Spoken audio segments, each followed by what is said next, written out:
Normally ഈ ഒരു video ഏറ്റവും കൂടുതൽ യൂസ്ഫുൾ ആവുന്നത് നാട്ടിൽ നിന്നും UAE വരുന്നവർക്കായിരിക്കും. അവർ ചിലപ്പം ഇത്ര എക്സ്പെക്റ്റ് ചെയ്തിട്ടുണ്ട്, പക്ഷേ ആ എക്സ്പെക്റ്റിനേക്കാളും കുറച്ചും കൂടെ കൂടുതലാണെന്നുള്ള, അല്ലെങ്കിൽ കുറച്ച് ഡിഫറൻസ് ആണെന്നുള്ള കാര്യങ്ങളാണ്. അപ്പോൾ പുതിയതായിട്ട് ആരെങ്കിലും എൻ്റെ വീഡിയോ കാണുന്നുണ്ടെങ്കിൽ മസ്റ്റായിട്ട് സബ്സ്ക്രൈബ് ചെയ്യുക. ഞാൻ നിങ്ങൾക്ക് യൂസ്ഫുൾ ആകുന്ന കുറച്ച് വീഡിയോസൊക്കെ ചെയ്യാമെന്ന് വിചാരിക്കുന്നത്. അപ്പം മെയിനായിട്ടുള്ളൊരു കാര്യം ഇവിടുത്തെ എക്സ്പെൻസാണ്. നമ്മളിപ്പം നോർമലി ഞാനൊക്കെ ആണെങ്കിൽ പോലും ആദ്യമൊക്കെ UAE വരുന്ന സമയത്ത്, ഞാനിപ്പോൾ ദുബായിലാണ്, അതുകൊണ്ട് ദുബായിൽ നിന്ന് അറിയാം, വരുന്ന സമയത്ത് കുറച്ച് എൻ്റെ കാൽക്കുലേറ്റിങ്ങിൽ ഇത്രയൊക്കെ ആയിരുന്നു. ഇപ്പം കമ്പാരിറ്ററി ഞാൻ അന്ന് ഹോസ്റ്റലിലൊക്കെ നിന്ന സമയത്തൊക്കെ ആണെങ്കിലും ആ ഹോസ്റ്റലത്തെ എമൗണ്ട് 4000 രൂപയാണ്. അപ്പം ഞാൻ മെയിനായിട്ട് എൻ്റെ കാൽക്കുലേറ്റ് ചെയ്യുന്നത് പോയാലും ഒരു 6000 രൂപ എന്നൊക്കെ വെച്ചിട്ടാണ് എൻ്റെ കാൽക്കുലേറ്റിങ് ഉണ്ടായത്, റൂം റെൻ്റൊക്കെ. പക്ഷേ കമ്പാരിറ്റീവ്ലി എല്ലാം ഡിഫറെൻ്റ് ആണ്. മെയിനായിട്ട് UAE ഒരു ബെഡ് സ്പേസ് ഇപ്പം ഒരു 10 പേരോ അല്ലെങ്കിൽ ഒരു 5 പേരോ 6 പേരോ ഉള്ള ഒരു ബെഡ് സ്പേസിന് തന്നെ ഒരു 600-700 മാക്സിമം 800 ദിർഹംസൊക്കെയാണ് നല്ലതൊക്കെ ആയിട്ട് വേണമെങ്കിൽ സ്റ്റാർട്ട് ചെയ്യുന്നത്, അല്ലെങ്കിൽ 800 ദിർഹംസിന് മുകളിൽ. അപ്പോൾ റൂം റെൻ്റ് തന്നെ വരും 800 ദിർഹംസ് വരും. അതിന് മുകളിലോട്ടായിട്ട് വരുന്നത് നോർമലി ഒരു 2-3 പേരുള്ള റൂമൊക്കെ ആണെങ്കിൽ മാക്സിമം ഒരു 900 ദിർഹംസ് അല്ലെങ്കിൽ 1000 ദിർഹംസ് അങ്ങനെ വരും.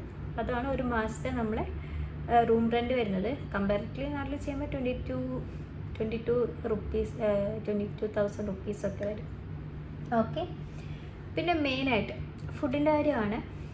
ഫുഡ് ഇപ്പം തനിയെ നിൽക്കുന്നവരൊക്കെ ആണെങ്കിൽ ഇപ്പം 2 ടൈപ്പാണ് വരുന്നത്. 3 ടൈപ്പാണ് ഇവിടെ വരുന്നത്. ഒന്ന് നമുക്ക് മെസ്സ് ഏൽപ്പിക്കാൻ പറ്റും. അത് മന്ത്ലി ഒരു 3 തവണ അല്ലെങ്കിൽ 2 തവണ ഫുഡിന് 500 ദിർഹംസ് വെച്ചിട്ടാണ് വരുന്നത്. അല്ലെങ്കിൽ നമുക്ക് തനിയെ കുക്ക് ചെയ്ത് കഴിക്കുകയാണെങ്കിൽ അത്ര വരില്ല. നമുക്ക് ചെറിയൊരു എമൗണ്ട്, ഇതിപ്പോൾ മെസ്സ് ഒരു 500 ആണെങ്കിൽ ഒരു 300 ദിർഹംസൊക്കെയാണ് നമ്മൾ കുക്ക് ചെയ്ത് കഴിക്കണമെങ്കിൽ. പക്ഷേ നമ്മളതിൻ്റെ പാത്രങ്ങളും കാര്യങ്ങളൊക്കെ കെയർ ചെയ്യണം വീട്ടിൽ നിന്ന്. അപ്പം അതായിരിക്കും കുറച്ചുകൂടെ ബെറ്റർ. ഇതൊക്കെ ഞാൻ പറയുന്നത് നമ്മൾ നാട്ടിൽ നിന്ന് UAE വരുന്നവർക്ക് കുറച്ചൊരു ഐഡിയ കിട്ടാൻ വേണ്ടിയിട്ടാണ്. മാക്സിമം ഒരു 500 ദിർഹംസിൻ്റെ അടുത്ത് വരും മെസ്സിന് വരും. ഒരു 400 അങ്ങനെയൊക്കെ വരും. അത് വരുന്നത് ഒരു 2 ടൈംസിൽ 3 ടൈംസ് ഫുഡ് അങ്ങനെ വെച്ചിട്ടാണ് വരുന്നത്. ചില ആൾക്കാർ 1 ടൈം കഴിക്കുന്നവരുണ്ടാവും, അപ്പോൾ അവർക്ക് റേറ്റ് കുറവായിരിക്കും. 2 ടൈം കഴിക്കുന്നവരുണ്ടാവും. മീൻസ് 2 ടൈം എന്ന് പറയുന്നത് മോർണിംഗ് അല്ലെങ്കിൽ നൈറ്റ്, അല്ലെങ്കിൽ ഇപ്പോൾ ആഫ്റ്റർനൂൺ അല്ലെങ്കിൽ നൈറ്റ് അങ്ങനെ വെച്ചിട്ട്. അപ്പം അങ്ങനെ കഴിക്കുന്നവരുണ്ടാവും. അത് നമുക്കിപ്പോൾ ഇപ്പം മോർണിംഗ് അല്ലെങ്കിൽ ഉച്ചയ്ക്ക് അല്ലെങ്കിൽ രാത്രിയൊക്കെ ഫുഡ് വേണമെന്നുള്ളവരാണെങ്കിൽ നമ്മൾ അതിനനുസരിച്ച് റേറ്റ് ഡിഫറൻസ് വരും. ഓക്കെ, അപ്പോൾ ഇതാണ് മെയിനായിട്ട്. പിന്നെ നമ്മൾ ട്രാവലിംഗ് ആണ്. ഇപ്പോൾ ട്രാവലിങ്ങിന് നമുക്ക് ഒരു എക്സാമ്പിൾ പറയുകയാണെങ്കിൽ, മെട്രോ പോയി വരാൻ എളുപ്പമുള്ളവരാണെങ്കിൽ മെട്രോ പോകുന്നതാണ് ഏറ്റവും ബെസ്റ്റ്. കാരണം ഒരു മന്ത്ലി ഒരു 170 ദിർഹംസ് അല്ലെങ്കിൽ ഒരു 200 ദിർഹംസിൻ്റെ ഉള്ളിലാണ് മെട്രോക്ക് വരുള്ളൂ മാക്സിമം. അപ്പോൾ എനിക്കാണെങ്കിൽ 140 ദിർഹംസാണ്. അതിൽ ഒരു എക്സ്ട്രാ ആദ്യം നമ്മളിപ്പോൾ ഈ ഒരു രജിസ്ട്രേഷന് എക്സ്ട്രാ ഒരു 30 ദിർഹംസായിട്ട്, എക്സ്ട്രാ 30-20 ദിർഹംസായിട്ട് വേണം, അല്ലെങ്കിൽ 140 ദിർഹംസ് കൊടുത്തിട്ടാണ് നോർമലി എല്ലാം ഒരു മാസത്തോളം നമുക്ക് യൂസ് ചെയ്യാൻ പറ്റും. 140 ദിർഹംസ് ഉണ്ടെങ്കിൽ അതാണ് ട്രാവലിങ്ങിന്. ഇപ്പം മെട്രോയിൽ പോയി വരാൻ പറ്റുന്നവരാണെങ്കിൽ, അല്ലെങ്കിൽ പിക്ക് ആൻഡ് ഡ്രോപ്പിന് 600 ദിർഹംസാണ്, അങ്ങനെ 500 ദിർഹംസ് അങ്ങനെയൊക്കെ വരുന്നതാണ്, അല്ലെങ്കിൽ 400 ആ ഒരു ടൈപ്സ് വരുന്നതാണ്. പക്ഷേ മെട്രോ ചൂസ് ചെയ്യുന്നതാണ് ഏറ്റവും കൂടുതൽ ബെറ്റർ. മെട്രോ ഇപ്പം നമുക്ക് മെട്രോ പോയി വരുന്ന ദൂരമേ ഉള്ളൂ, അല്ലെങ്കിൽ മെട്രോ നമ്മളിപ്പോൾ ജോബ് നമ്മുടെ കമ്പനിയുള്ള സ്ഥലത്ത് മെട്രോ പോയി വരാൻ പറ്റുകയാണെങ്കിൽ മെട്രോ പോയി വരാം. അപ്പം ഇതാണ് നമ്മൾ എല്ലാ മാസവും നമ്മൾ ഒന്ന് മാക്സിമം കാൽക്കുലേറ്റ് ചെയ്യുമ്പോൾ നമുക്ക് എല്ലാ മാസവും റുട്ടീൻസ് പോലെ വരുന്നത്. ഒന്ന് റൂം റെൻ്റാണ്, ട്രാവൽ ചെയ്യാനുള്ളത്, ഫുഡിൻ്റെ കാര്യം. പിന്നെ നമുക്ക് ആവശ്യമുള്ള സാധനങ്ങളാണ് ഡ്രസ്സ്, അല്ലെങ്കിൽ ജസ്റ്റ് എവിടെയും പുറത്ത് പോകുന്നുണ്ടെങ്കിൽ അങ്ങനെയുള്ള കാര്യങ്ങൾക്ക് അത്രയും ചിലവ് കിട്ടും. അപ്പോൾ ഇതൊക്കെ വച്ചിട്ട് വേണം നമ്മളൊരു സ്ഥലത്ത് ജോലിക്ക് കയറുമ്പോൾ നമ്മൾ സാലറിയൊക്കെ പറയാനും. അപ്പോൾ ഇത്രയും നമ്മൾ മൈൻഡിൽ വേണം. ഇപ്പം എന്ത് ജോലി ആയാലും കുഴപ്പമില്ല, സാലറി ഇപ്പോൾ ചെറിയൊരു എമൗണ്ട് ആയാലും കുഴപ്പമില്ലെന്നുണ്ടെങ്കിൽ ചിലപ്പോൾ അവർ അക്കോമഡേഷൻ തരുന്നവരായിരിക്കണം. അല്ലെങ്കിൽ നമുക്ക് അക്കോമഡേഷൻ ഒന്നും ഇല്ലെങ്കിൽ, ഇപ്പോൾ ഗേൾസൊക്കെ അധികം അക്കോമഡേഷൻ ഒന്നും കേൾക്കാറില്ല. അങ്ങനെയാണെങ്കിൽ നമുക്ക് ഇത്രയും കാര്യങ്ങൾ നമ്മൾ എപ്പോഴും നോട്ട് ചെയ്യണം. റൂം റെൻ്റ്, നമ്മുടെ ഫുഡിൻ്റെ, അതുപോലെ ട്രാവലിങ്ങിൻ്റെ. പിന്നെ നമുക്ക് എക്സ്ട്രാ വരുന്നത് നമ്മളിപ്പോൾ പുറത്ത് പോകുന്നത്, അതുപോലെ നമ്മൾ പുറത്ത് പോയിട്ട് ഫുഡ് കഴിക്കുന്നത്, പിന്നെ എക്സ്ട്രാ ഡ്രസ്സും കാര്യങ്ങളും വാങ്ങിക്കുന്നത്, ഇതൊക്കെ കഴിഞ്ഞിട്ടാണ് നമ്മൾ എന്ത് ചെയ്യാൻ ഒരു സേവിങ്സിലോട്ട് സ്റ്റാർട്ട് ചെയ്യാൻ വേണ്ടിയിട്ട്. എന്തായാലും മസ്റ്റായിട്ട് ഇത്രയും ചിലവൊക്കെ നമ്മൾ ഡെയിലി ലൈഫിൽ വരുന്നതാണ്.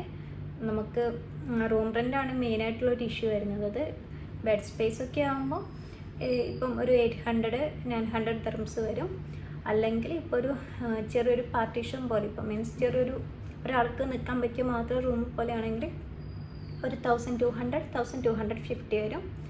അല്ലെങ്കിൽ ഇപ്പോൾ ഒരു ഫാമിലി ഒക്കെ ആയിട്ട് ഇങ്ങനെ നിൽക്കുന്നതാണെങ്കിൽ ഒരു 3000 ദിർഹംസിൻ്റെ ഉള്ളിൽ 2500. അതൊരു മീൻസ് ഷെയറിങ് പോലെ ആയിരിക്കും ഒരു ഫ്ലാറ്റ്, അതിൽ വേറെ ഫാമിലീസ് ഉണ്ടാവും, അങ്ങനെയൊക്കെ വരുന്നത്. ഓക്കെ, അപ്പം ഇതൊക്കെ നിങ്ങളിപ്പോൾ നാട്ടിൽ നിന്ന് വരുന്നവരാണെങ്കിൽ എന്നോട് കുറേ പേര് ചോദിക്കുന്നുണ്ട് ഇവിടുത്തെ കാര്യങ്ങൾ എങ്ങനെയാണെന്നൊക്കെ. അപ്പം മെയിനായിട്ട് ഇപ്പം നാട്ടിൽ നിന്ന് വരുന്നവരാണെങ്കിൽ റൂമിൻ്റെ കാര്യങ്ങൾ ചെക്ക് ചെയ്യണം. പിന്നെ പല സ്ഥലങ്ങളിൽ പല ഏരിയയിലായിരിക്കും കേട്ടോ ഡിഫറൻസ് വരും. ഇപ്പോൾ എന്തായാലും ഒരു 500 എബോവ് ആണ് എന്തായാലും ബെഡ് സ്പേസിന് വരുന്നത്, റൂമിന് വരുന്നത്. നമ്മളിപ്പോൾ ഒരു ഹോസ്റ്റൽ ടച്ചായിട്ട് നിൽക്കില്ല, ഹോസ്റ്റലിൽ ഇപ്പം 2-4-5 പേരൊക്കെ ആയിട്ട്, അല്ലെങ്കിൽ 4-3 പേരൊക്കെ ആയിട്ട് അങ്ങനെ നിൽക്കുന്നതാണ് ബെഡ് സ്പേസ് എന്ന് പറയും ഇവിടെ. എന്തായാലും ഒരു 800 ദിർഹംസ്, റുപ്പീസ് അല്ല ദിർഹംസ്, 800 ദിർഹംസ് അല്ലെങ്കിൽ അതിന് മുകളിൽ ഒരു മാസത്തേക്ക് വരും കേട്ടോ. അപ്പം എന്തായാലും നല്ലൊരു റൂമൊക്കെ ആണെങ്കിൽ എന്തായാലും 1000 അടുത്തൊക്കെ വരും. നിങ്ങൾ എന്തായാലും മെയിനായിട്ടൊക്കെ ചെക്ക് ചെയ്യുക. പിന്നെ ഒരു സ്ഥലത്ത് മാത്രമല്ല 2-3 സ്ഥലങ്ങളിലൊക്കെ ചെക്ക് ചെയ്യാം എങ്ങനെയാണ് ഇവിടുത്തെ കാര്യങ്ങൾ. പിന്നെ റൂം റെൻ്റ് തന്നെ നല്ല രീതിയിൽ കുറവുള്ള സ്ഥലങ്ങളും ഉണ്ട് കേട്ടോ. അത് നിങ്ങൾക്ക് ദുബായ് ഏരിയയിലൊക്കെ വരുമ്പോൾ കുറച്ചും കൂടെ ഹൈ ആയിട്ട് വരും, ഒരു 800-900 ദിർഹംസ് വരും. ഷാർജ ഏരിയയിലൊക്കെ ആകുമ്പോൾ ഒരു 600-500 ദിർഹംസ് ബെഡ് സ്പേസ് വരും.